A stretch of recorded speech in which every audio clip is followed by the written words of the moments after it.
until to Amsterdam, all over the place. We have from Europe, South America. It truly is a pleasure to have you, the stars of the show, especially the cities, alongside our tech partners, our planners, financiers, fellow consultants, our people in academia.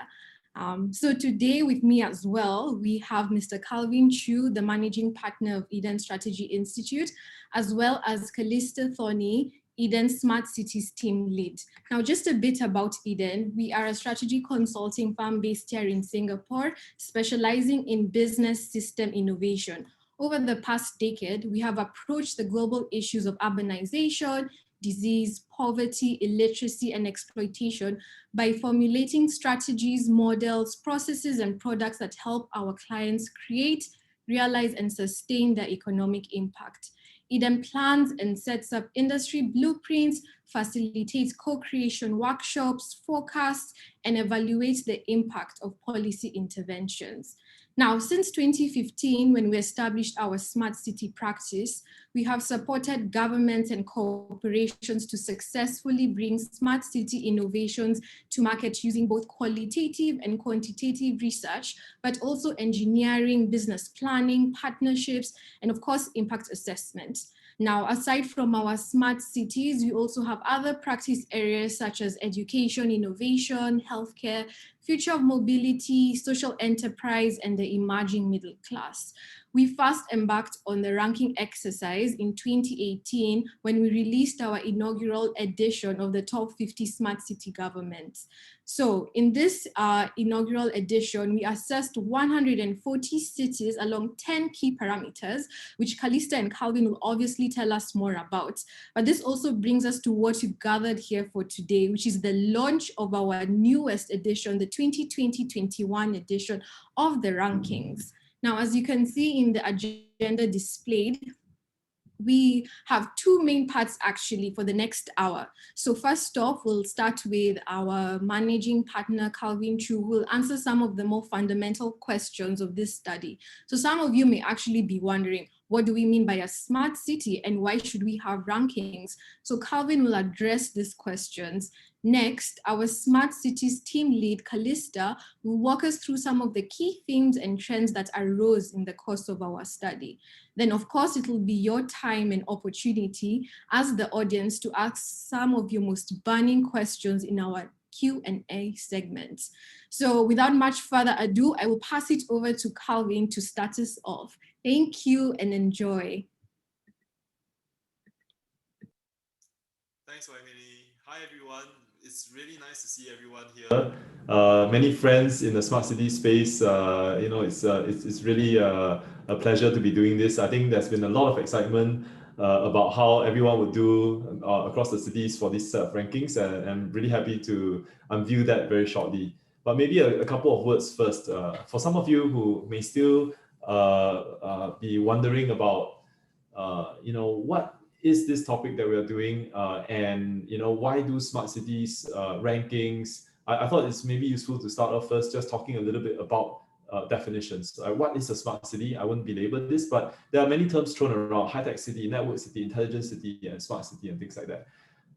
For us at Eden, the subject matter that we'll be talking about in the next hour about how we define smart cities has to be much more than about sensors or data or about analytics or automation. For us, it's about a well-planned city, city layouts. It's about infrastructure and design. It's about having a coherent policy system and framework, and citizens that are skilled and engaged. So when we conceive of a smart city, our greatest vision for smart cities are cities which are safe, sustainable, inclusive, and livable. So that's the guiding principle of all the work that we do. Back in 2017, we found ourselves advising various cities on sector development plans, on technology use case planning. And we felt that, in order for us to be better at our own jobs as consultants, we needed to have an objective basis to understand what makes a good city, what makes a well-functioning smart city. We looked around and there's no shortage of smart city rankings that are out there. But when we studied it and we popped the hood, we came to realize that it didn't really feel intuitive for us to want to, say, compare one city against another, because the fundamental fundamentals of each city, the history, the geography, the culture, the people, the economics of the city are all very different from each other. So for us, ranking cities didn't really seem to make that much help to the work that we were doing with our clients. Instead, what we came to see is that oftentimes the key decisions of the cities are the governments, and the governments in planning for the cities needed help to understand what can they learn in terms of setting up or institutionalizing leadership, in terms of putting in place a set of coherent policies, in terms of, for example, the kind of ecosystem players that they need to put into place. How can they approach things in a more people-centric way? It is with this urge to want to consult better, to want to understand better, to want to benchmark better, especially to support the key decision makers, the governments, that we thought that a like-for-like basis to benchmark, to compare cities in terms of the city government's activities was something that we could lend ourselves to. It was not an easy job to do rankings. As you can imagine, probably in any kind of set of rankings, maybe only the first one, the one who came in first, is happy. But that really is not the point that we are trying to put out.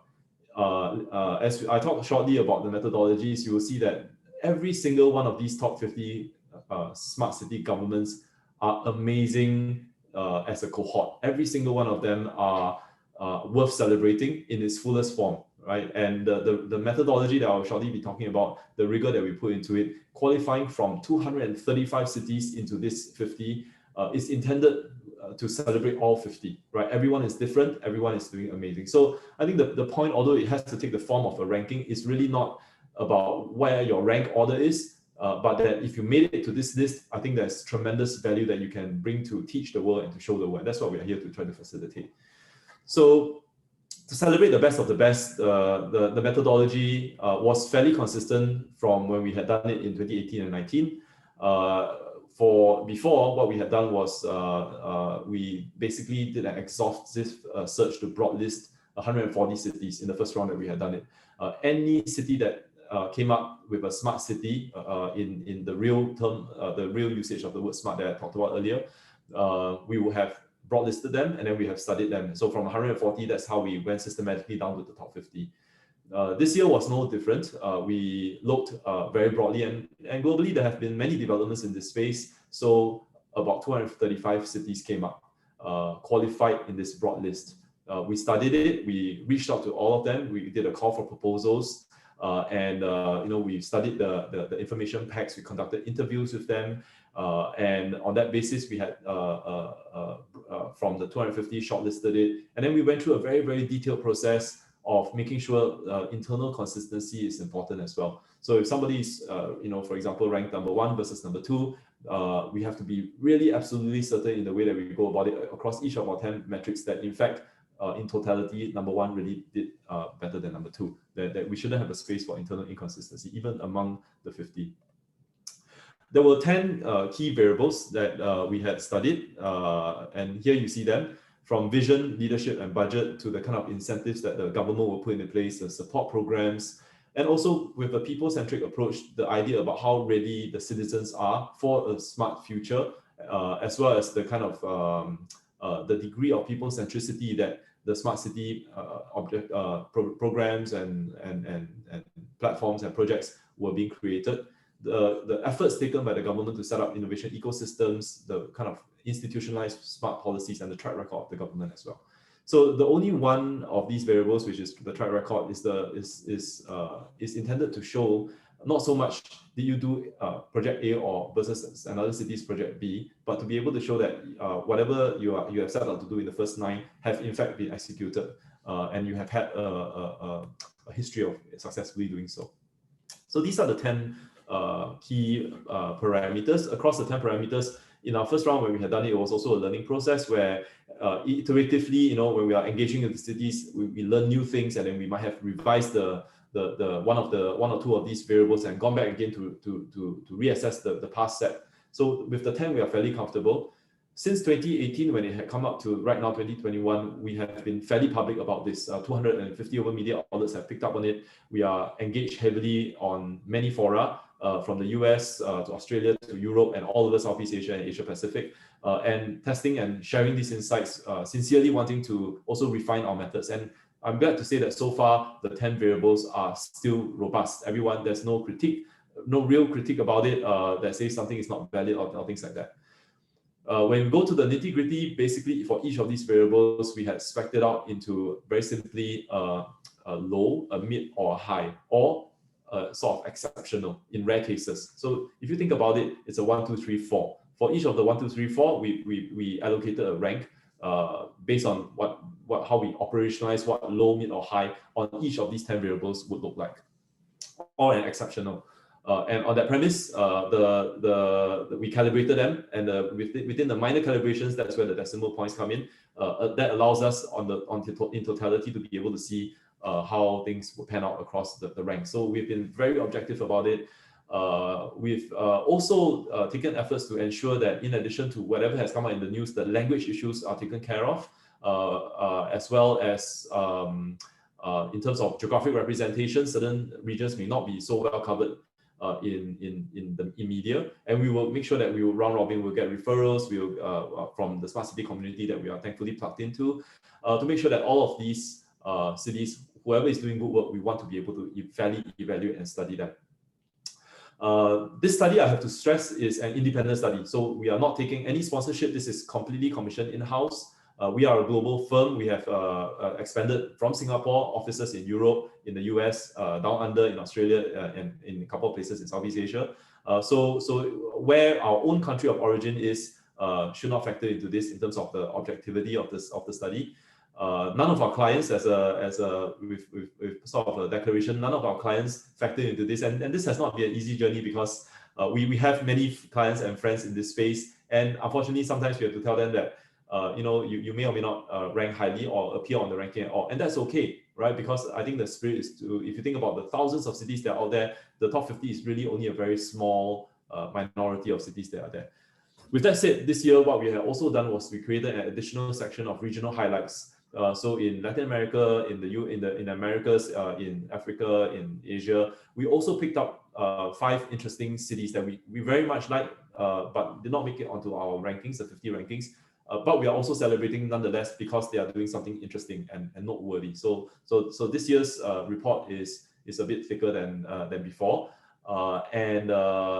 Lastly, in this last year that we've all been living through, many things from COVID to the rise of sustainability to concerns over data, many of these financing issues have come about. So what we've done also is we've looked very carefully at some of the current events that are happening, the kind of healthcare policies that people are putting out there as an indicator as to their regard for life.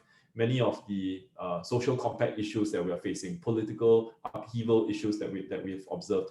So many of these have also factored in as sort of knockout factors when that may bring a city down from its perch from exceptional if there was a hint that there was something that we were uncomfortable with. So net that allowed us to do all the scoring. With that said, I'm happy to take more questions around methodology later, but I think you're all excited to hear about the cities and also to hear about what are some of the perennial and interesting new insights that we've been learning across the 50 cities and the 235 cities that we've studied. So I'm going to pass our time over to our lead investigator, Calista, who will bring us through some of our key findings and key insights before we move into a Q&A segment. Thanks very much, Calvin, for setting the context out of which all these findings arose. A lot like what Calvin shared, definitely as I'm unveiling and walking everyone through the findings as well as the final rank of the 50, do keep in mind that, again, this is a celebration of the efforts of cities worldwide. It was no small feat to be featured on this final list. And so we deeply applaud and congratulate many of the cities who are in attendance in the audience as well today. So what I'll be doing is walking through a couple of overarching kind of observations that we've seen from the total collection of the 50 this year. And then I'll go into a couple of groupings where I'll reveal the top cities in batches of 10. And we can see a couple of common and key themes that a lot of smart city governments are thinking of and prioritizing at the moment. So with that, we can start with maybe a couple of success factors and things that smart city governments all across the board are doing very, very well. And so again, as Calvin mentioned, we have 10 key factors that we rank cities against.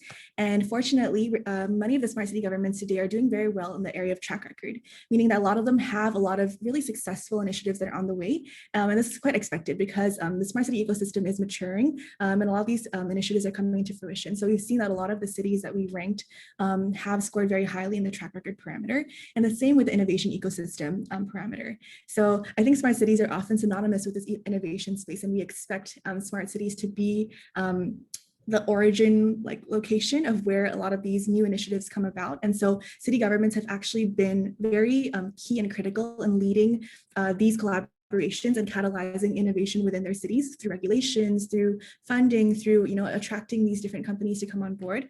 And thirdly, this is something that's very encouraging for us, which is that a lot of city governments are performing well in people centricity. So this means that as they are thinking about the smart city initiatives that are that they're hoping to launch, they're keeping citizens at the heart of that. And they are coming up with very unique and innovative ways of engaging citizens for these initiatives. So these are areas where the smart city governments have performed very well, and we really applaud these efforts so far. On the contrary, however, there is still room for improvement, and we've noticed that is particularly in 3 areas as well. The first is with financial incentives, and arguably this is maybe more challenging for smart city government. Here by financial incentives, what we mean is the availability of a comprehensive range of incentives which can get stakeholders in your city to pursue smart city initiatives or projects. And so we haven't seen particularly strong examples of this, and this is where the top 10 in the list are exemplars. Like, they are the ones who have managed to crack the code in a sense and figured out effective ways of distributing grants or attracting grantees and having that financial kind of carrot, to lead very successful smart city programs. The second area is a support program. So again, this would aim to achieve a similar goal as the financial incentives. However, it would be non-monetary, right? So it would be things like training, mentorship, other kinds of non-financial means to support smart city initiatives. And so again, this is an area of growth that I think a lot of cities can begin to prioritize. And lastly is budget. And so when Eden evaluates the budget of smart city governments, we're looking at how much money is allocated towards spending on smart city specific initiatives. And we're also looking for exceptional high performers. Those are the ones who have innovative methods of harnessing budget. So this means that they're not solely reliant, for example, on a federal government, and they're not solely reliant on one source, but they're able to harness, for example, private sector participation. They're able to, raise different funds. They're able to bring people together to fund a certain initiative or find other methods. Essentially, they're very resourceful in nature, and that's what we mean by, that's one of the characteristics of being a smart city government. And there's just essentially a diversity of sources that make sure that allows them to tide through any crisis in the case that happens. So that would be more of maybe a high level view of how these top 50 have performed this time around. But with that, I'm excited to share the first batch of 10. So these are cities in positions 41 to 50. And we actually are welcoming 6 new cities into this first group. I know Vancouver, The Hague, these cities are in attendance today. So congratulations on this achievement. With these cities, with this first group of cities, we found actually that many of them have developed very innovative methods of addressing the issue of COVID-19. So what we see here, cities obviously at the current moment are at the heart of this battle against COVID-19. They're also the site of questions where people are asking, how do we move forward? How do we live? How do we navigate in a post-pandemic world? And in this first group of cities, we actually noticed there are 2 outstanding examples who have introduced a number of effective and unique initiatives to tackle COVID-19. So the first is Hong Kong, and Hong Kong actually developed an interactive map dashboard. So the city government led a collaboration with technology players to use city open data and ensure that the citizens were aware of certain areas where the spread was occurring. The Hong Kong government also partnered with a local startup and university to launch a Stay Home Safe application to ensure that there was compliance with quarantine orders. And in Chongqing, we're also seeing a very unique way of thinking about COVID-19, which is soliciting public input on how the city can better manage its public health practices after the pandemic. So it's really encouraging to see this. And I think smart city governments are actually those who are performing very well and handling the crisis well.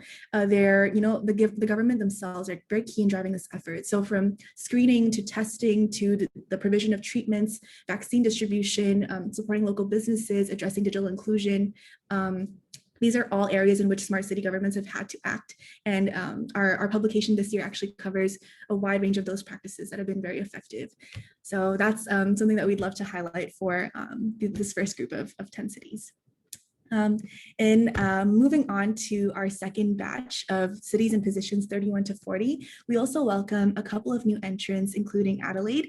In Australia, we have Guangzhou and Frankfurt. So it's really exciting to see these new cities, and we've observed at large that the competition is increasing. There's a lot more sophistication to the efforts that smart city governments are deploying. Again, congratulations to those cities. Within this particular group, what we wanted to highlight was another key area in the smart city space at the moment, which is privacy and security concerns. So we can understand or imagine that as cities continue to rely on technology, as more data is collected on movements of the population within the city, ensuring and safeguarding privacy and building trust will be key to a successful smart city government. And so within that batch of cities, we wanted to highlight specifically Seattle, Dubai, and Wellington. Each of these cities have shown very unique or distinct approaches that we thought might be valuable to the audience here today. With Seattle, what they've done was introduce a chief privacy officer. So with this kind of role, we see a very explicit and commitment to protecting the privacy of its citizens. And so together with the chief privacy officer and the Department of Information Technology under which he sits, they've introduced a number of privacy champions across the city's 33 different departments to ensure that no matter what department the city is operating in, there is some sort of protocol for privacy and security. And so we appreciate that model very much and thought it would be worth sharing with the audience today. The second example is Dubai. So Dubai is actually the first Middle Eastern city to introduce a comprehensive data protection law. And this was first released in 2016. So it's really a feat in that environment to be able to introduce this law. And this law essentially guarantees the right to individual privacy and ensures anonymization of all of the data collected from citizens. And third, we have Wellington City Council. So the Wellington City Council and the Office of the Privacy Commissioner, together they actually developed some guidelines to support the privacy impact assessments, which are done in the city. So this is a pretty interesting model that we've seen. The privacy impact assessment might not be very familiar with all the members of the audience, but this was actually very impactful because these guidelines led to a landmark decision within Wellington, which was the rejection of the use of facial recognition technology for IoT applications. So facial recognition technology, of course, spurs a lot of debate, especially when deployed in the city context. And we found that that was another interesting model that there's a lot to learn from. So a couple of privacy and security is definitely another key area that we should be looking out for. And it's also something that many of these cities have done very well in addressing. So that brings us to our third collection of cities in positions 21 to 30. Another great group, and I think a lot of familiar names. I understand that we have representatives from Bandung in the house as well. So a very hearty congratulations for establishing such a strong vision in the city and a foundation that's very relevant to the context. Because again, with smart cities, it's not about, it's very difficult to compare exactly like for like. And so I think we applaud Bandung's ability to design something that was very relevant to the city's context and to the needs of the city. So with this third group of cities that we're sharing today, what we wanted to highlight was a strong focus on sustainability.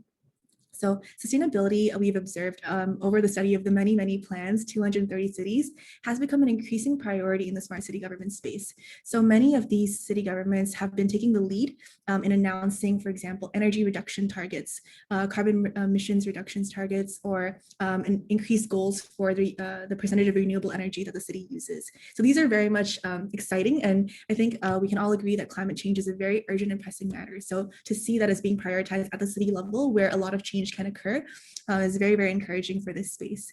So a lot of cities have made this a focal point, but what we've noticed is a couple of cities have started with the mobility space specifically. So in Hamilton and in Oslo, both of them are addressing the issue of electric vehicle charging. So in Hamilton, what they've done is they've had the city council partner with a local energy provider to install electric vehicle charging stations in the CBD. And this partnership has actually spurred on further plans to introduce a wider electric vehicle charging network to support many vehicle types, including e-bikes and e-scooters.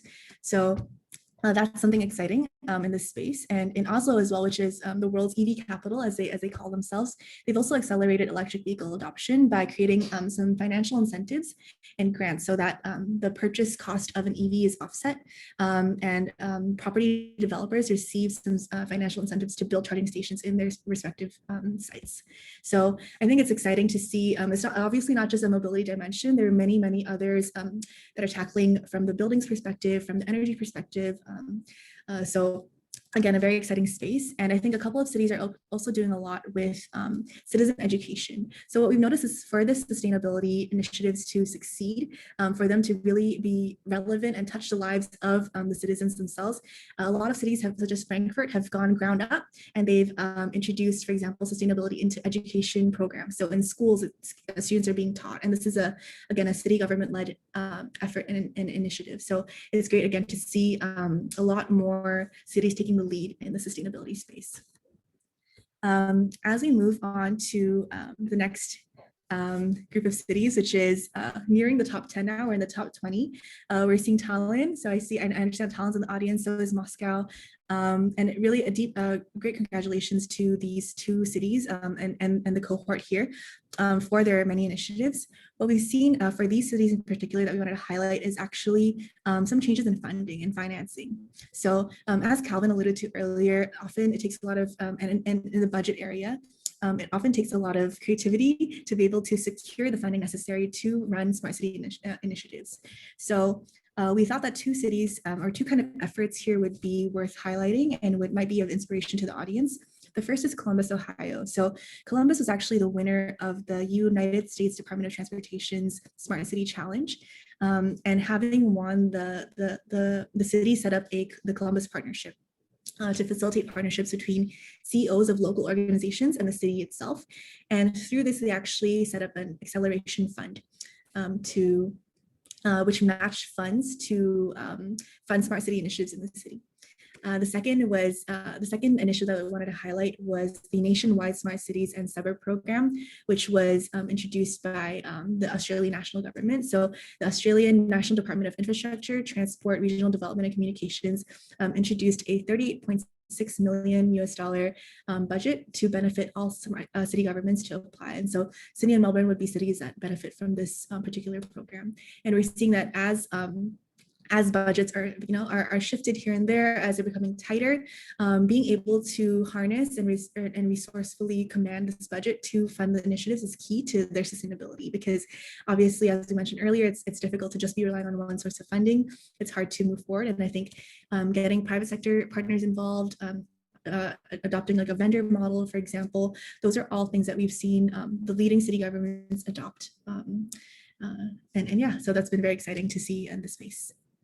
And now that brings us to the top 10. So the top 10 for this year that we wanted to announce were Singapore, Seoul, London, Barcelona, Helsinki, New York City, Montreal, Shanghai, Vienna, and Amsterdam. So again, for what we've noticed, actually Singapore, Seoul, and London were also the top 3 in our previous edition of the rankings, although with a different configuration. But I think they are certainly leading the pack in many different ways. And again, in terms of the areas for growth for smart cities that we mentioned earlier, these top 10 really do have an exemplary approach to addressing those issues of financial incentives, of support programs, of the budget.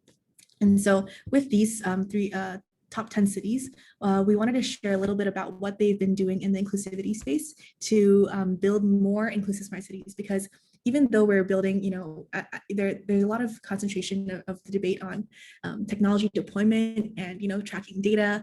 But oftentimes what ends up being left behind are the actual people themselves, and in finding relevance of those technology incentives, initiatives with people's lives, and how the bridge is often lacking. And so what we wanted to highlight here was just how cities are actually reversing that kind of puzzle and using technology itself to be able to secure and facilitate more co-creation or to build inclusion.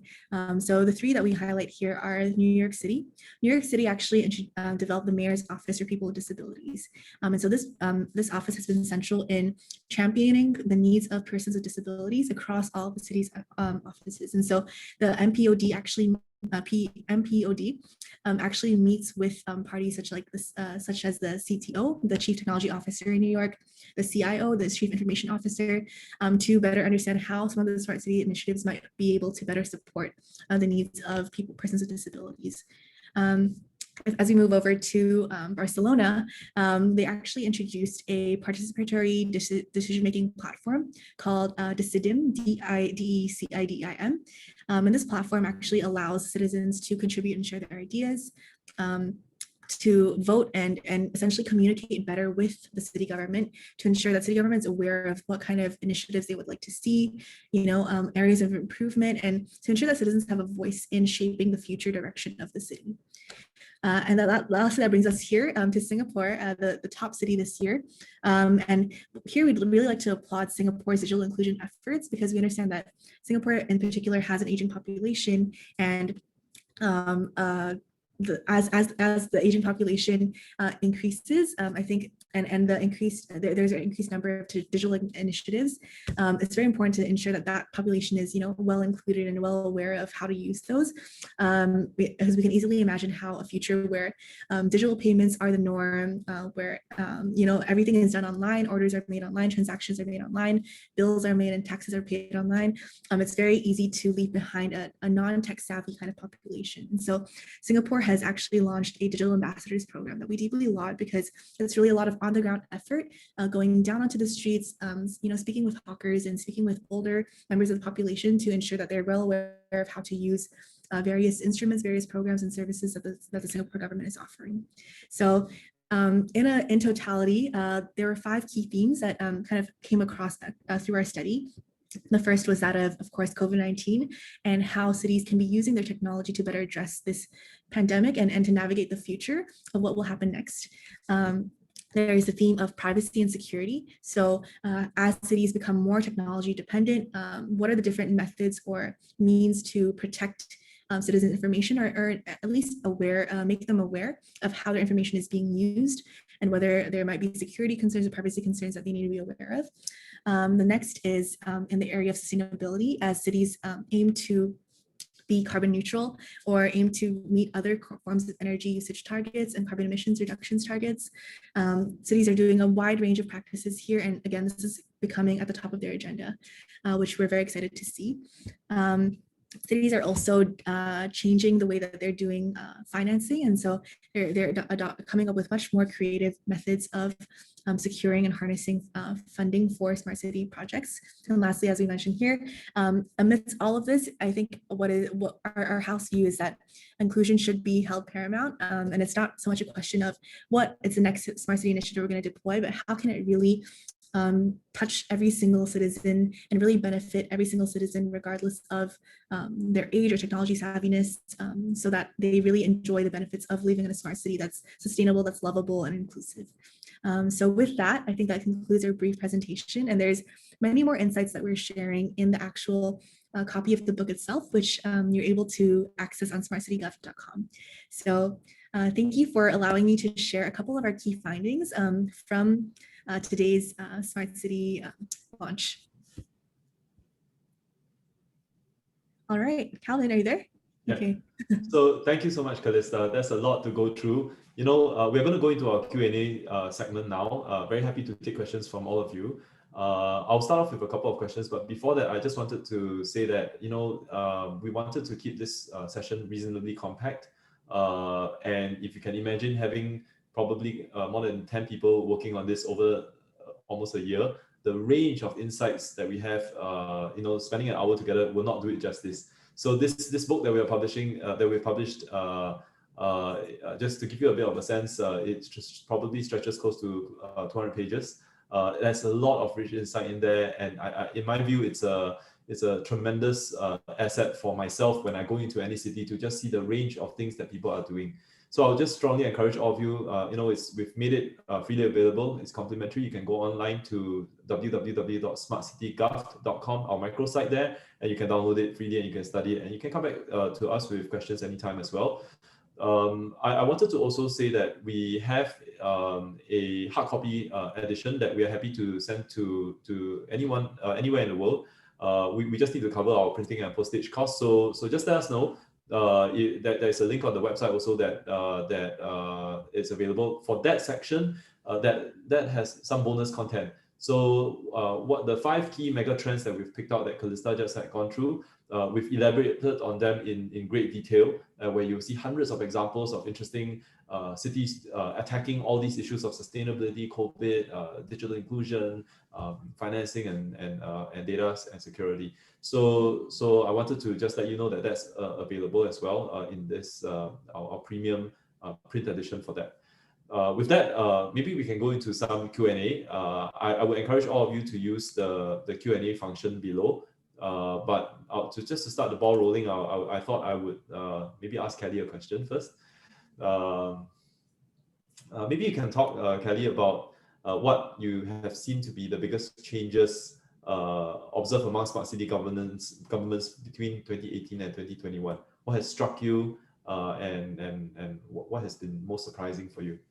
Yeah, thanks, Calvin. That's a great question. And I would say, like, having done just 2 editions of rankings, it's very hard to maybe establish a pattern. We're not quite there yet. And I think as we continue to do these rankings, perhaps we'll find a couple of more interesting kind of observations. But just having seen the 2018 rankings and done this second round, what we've noticed are 2 things. The first is there were really quite a few number of new entrants this year. We welcomed a total of 18 cities to the rankings. And I think this is largely because we've broadened our search. So we're able to surface a lot of new kind of cities that are also doing, smart, very, very interesting things in the smart city space. And another key element is that we've noticed that the cities this year have performed on average much higher than the previous round. So for the same position or ranking, their scoring across the 10 criteria is much higher on average. So I think what this tells us is that cities are starting to, beef up their efforts. They're doing a lot better. They're a lot more comprehensive and targeted in their initiatives, and things are they're a lot more sophisticated in delivering them. So we're seeing that the top 50, it's actually quite a fierce competition to be in the top 50. And so hence a lot of the movements that we see from the 2018 to the 2021 rankings. So I think those would be the 2 main takeaways that that the team has observed from the 2 editions.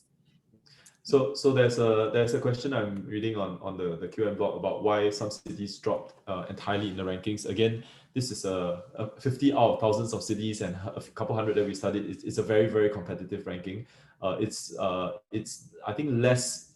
I think there have been a couple of cases where cities we had to downgrade their rankings because of either, for example, their activity levels had really gone down. So they had launched something with great fanfare in 2018, and in the last 2 years, nothing really came through, or they just sort of abandoned that strategy. So sometimes we had to do some downgrades. Some of the downgrades, as I mentioned before, were because of some form of mismanagement, which is also the second question here. Either in terms of COVID-19 or in terms of social compact, which is a very big issue that's happening now, and some of the contemporary issues, current affairs, things that I mentioned before around, say, policing. We had to look into like civil rights issues. So we had to study many of these things because this is, after all, a government ranking. There's actually maybe a question that we also ask ourselves. Do we as raters have a philosophical or political leaning ourselves? And generally the answer is no. We try to be as objective about it. We recognize and respect that some countries happen to be so-called more structured, and others tend to be more so-called say democratic. But for us, it's not a political system question. It is within the political system that you are operating in. Those tenets that I talked about earlier, using the rubrics, which are the instruments of policy, of leadership, of ecosystem, of things like that, wherever suitable for you. What do you do to help your city become more sustainable, more inclusive, more just, safer, more pleasant, right? So that's in a way irrespective of the political system that they happen to be operating in. So I hope that helps answer the first 2 questions. Let me just take a look at some of these other questions. So there was maybe just to complete the answer to the first question about why did some completely drop out. So that's part of the question. And the other part of the answer is also because they were not active. And the other part of the answer is because, as Kelly had just mentioned, cities are all pulling up their socks, and everyone's looking into digitalization and better urban planning and better communications and caring for their citizens and things like that. So it's really that there were many new entrants that came into this because they were not there before, and that's actually an encouraging thing, right? So I think that's something to be applauded. I think there's also an interesting question below about developing versus developed countries. So this is a very tricky one for us. So firstly, as I mentioned, we created this altogether new section for developing countries because even though there are many cities that are doing interesting things, it does take some time where very developed countries, there is some correlation between their resources that they have available and many of these systems and investments that they put into place. So with that in mind, we work to make sure that the top 50 have while being meritocratic, a fairly good representation as best as possible. We made sure we really looked, but at the same time, even where they did not fall into the top 50, we have the other 5 sections, the regional spotlights, to make sure that there are 5 cities which may be from developing countries doing interesting things that we are also celebrating at the same time. Maybe if I could just add to that very quickly.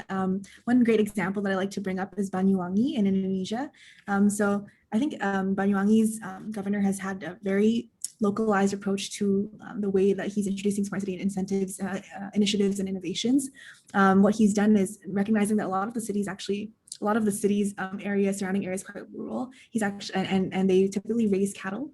He's actually created a system to track this cattle that uses digital, like some sort of digital identity for these cattle to make sure that they have their vaccination records and so on. So I think that's a really a fun, but also just kind of, it speaks to the localized approach that you might see being very different in a more developing context. And in those areas, I think what we've really seen is like the creativity and resourcefulness and being very context specific. So understanding the needs of their constituents, whether it's cattle or whether it's just cleaning up a village. Sometimes they differ in scale, but the fact that they can be very targeted is often something that we celebrate too, hence the feature in the regional showcase section. So yeah, thanks for that question, Danny. I'll try to take 2 more questions quickly. So we're tag teaming, right, Calista? So there's a question about regarding the methodology. Is it a qualitative or quantitative based research to determine the indicators you said before? And the answer is both. So quantitative data that we will actively study could include surveys, city investments. So these are numbers of people trained. Things like let's say how many people did they consult, for example. So wherever we can, we'll pull out the quantitative data.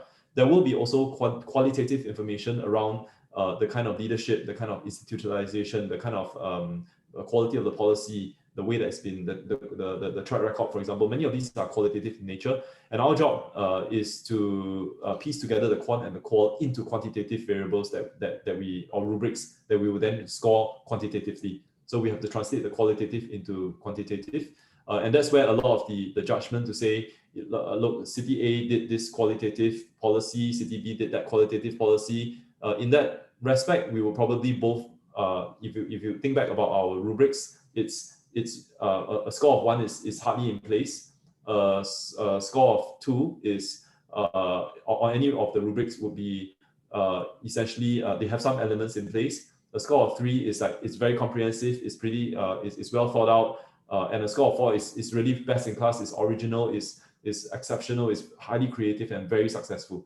So on that premise, even if 2 like for like, or rather apple and orange policies discussing different aspects of it are fairly well thought out, but of the different nature, both would fit under, say, a 3, for example. So we translate essentially the qualitative into the quant. There's a question also about having different cities having different approaches and how do they find funding to fund their different kind of programs. So I just wanted to also mention that one of our 5 special sections in the print premium version extensively discusses this. So we are very interested because on the ground, when we go into especially Southeast Asian countries, we find that there is a considerable funding gap. So it discusses federal funding, it discusses multilateral funding, it discusses private sector funding, including impact investors, including developers, including CSR type funding and vendor financing, and different kind of financing structures, as well as the smart city projects themselves, some of which are revenue driven, some of which are about cost savings, and some are more easily monetized and some are less so when it comes to financing. So there is an extensive section in the premium version that discusses this this very important issue of financing. So thanks for bringing that up. I see a question from Konstantin from the Moscow team. I really appreciate this enthusiasm of seeing the rankings. As you might have noticed, the rankings are actually a biannual publication. So we'll be publishing this the year following the next. And we hope to see Moscow's improvements and continued support for smart city programs in the city. So that's a quick answer to Konstantin's, and maybe you can take Anthony's as well. I think that's a really interesting question. And of course, whenever you ask someone who has 10 parameters there to pick one, it's a bit challenging, but I think what we might suggest is that having vision and leadership, I think those two are the priority ones. Without a clear vision or direction of that smart city, where it's going, what it's expected to achieve for its citizens, I think that will be that creates a benchmark. Like, it's very difficult to see whether or not they'll be successful because there's nothing to compare or assess them against. So I think those two might be what we view as the most critical. I'm not sure, Calvin, if you want to add to that as well. Yeah, no, I couldn't agree more. Yeah. There's one from Jabu about COVID-19. When it's not there anymore, will it drop down in ranking? And I think earlier Konstantin also had a question about how often will we do this. So at the moment, our plan is to do this global rankings on every other year, right? Every other year, because when you look at governments don't really change so rapidly. It's not like every 6 months there will be altogether a new posture towards smart cities. So that gives us more contrast across the rankings.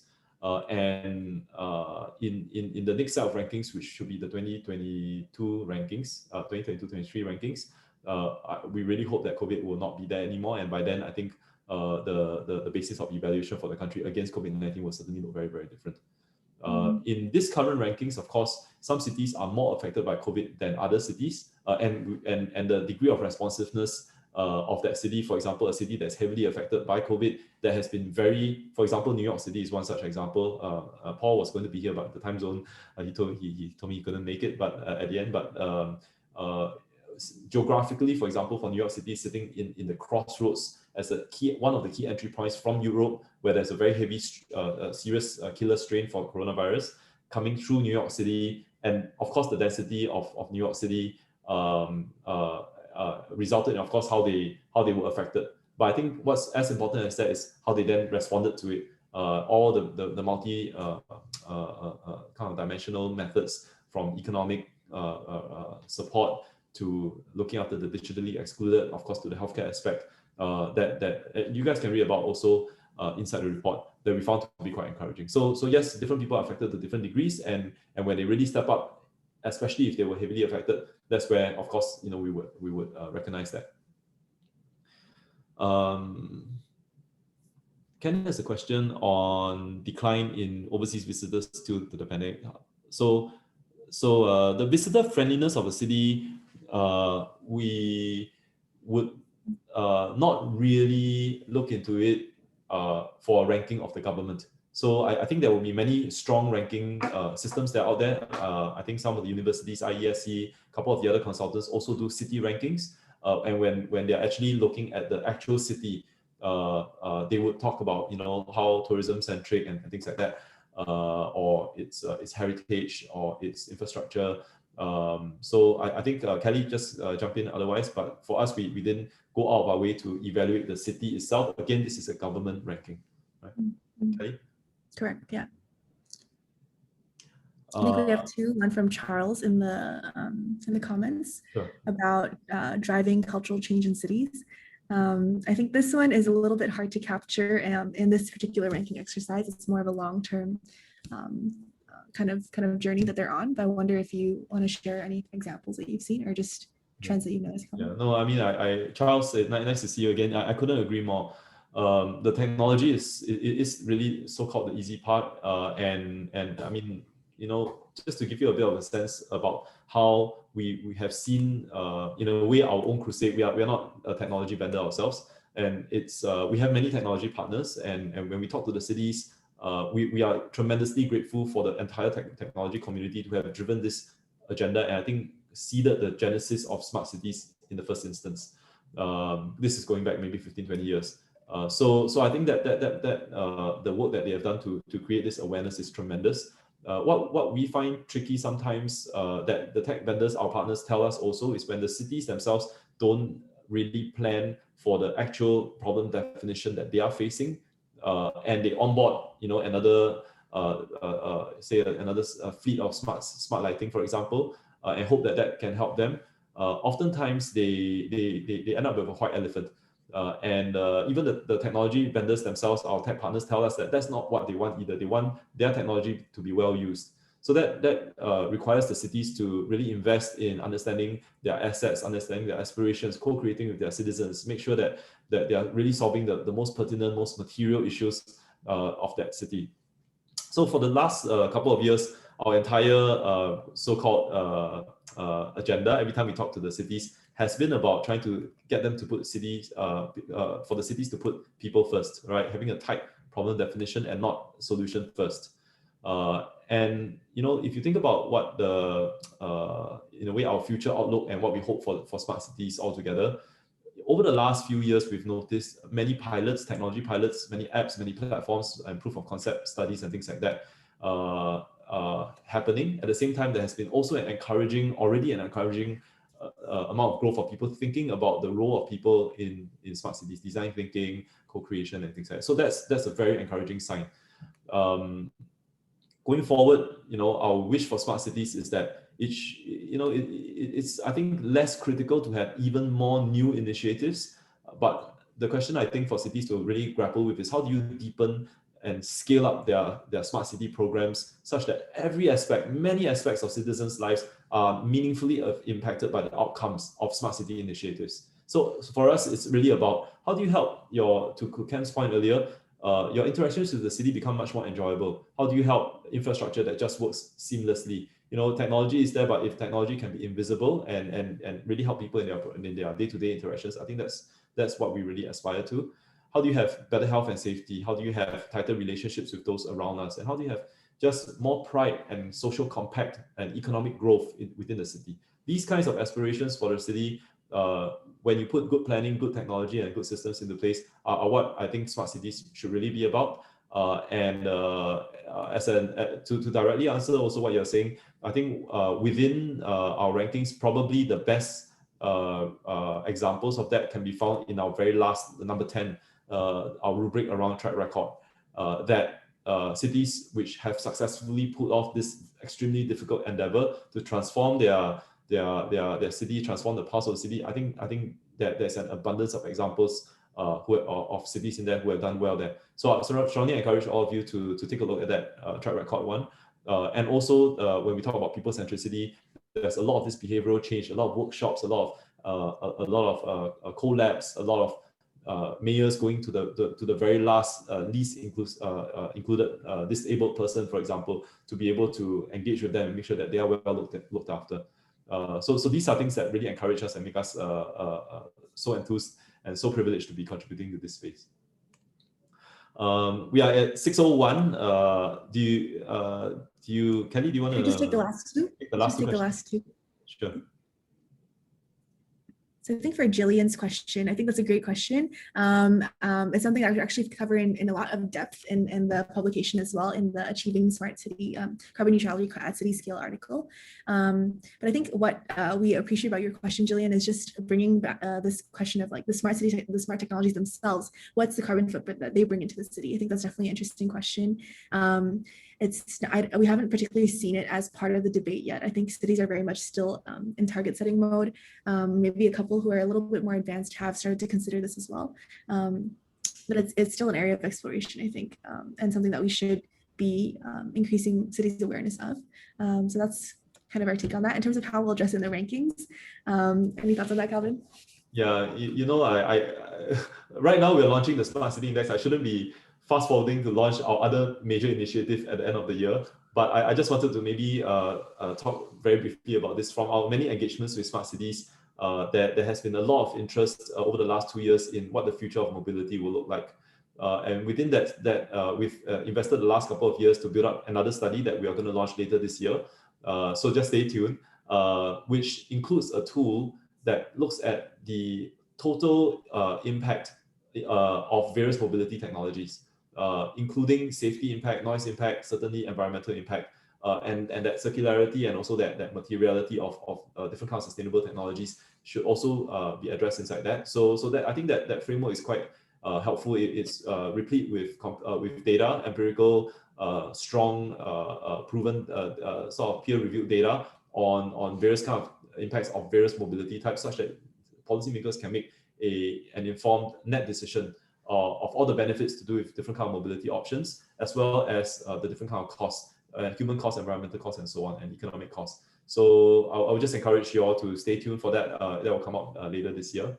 The last question here about being a rich city, I think we talked about that just now. Certainly, being a rich city would help, but the variables that we're looking at, because we're comparing governments, what we're hoping for is that if you're talking about a policy or a posture or an interest, a sincerity, want to listen to your citizens or to dedicate leadership, many of these things actually don't really cost that much money.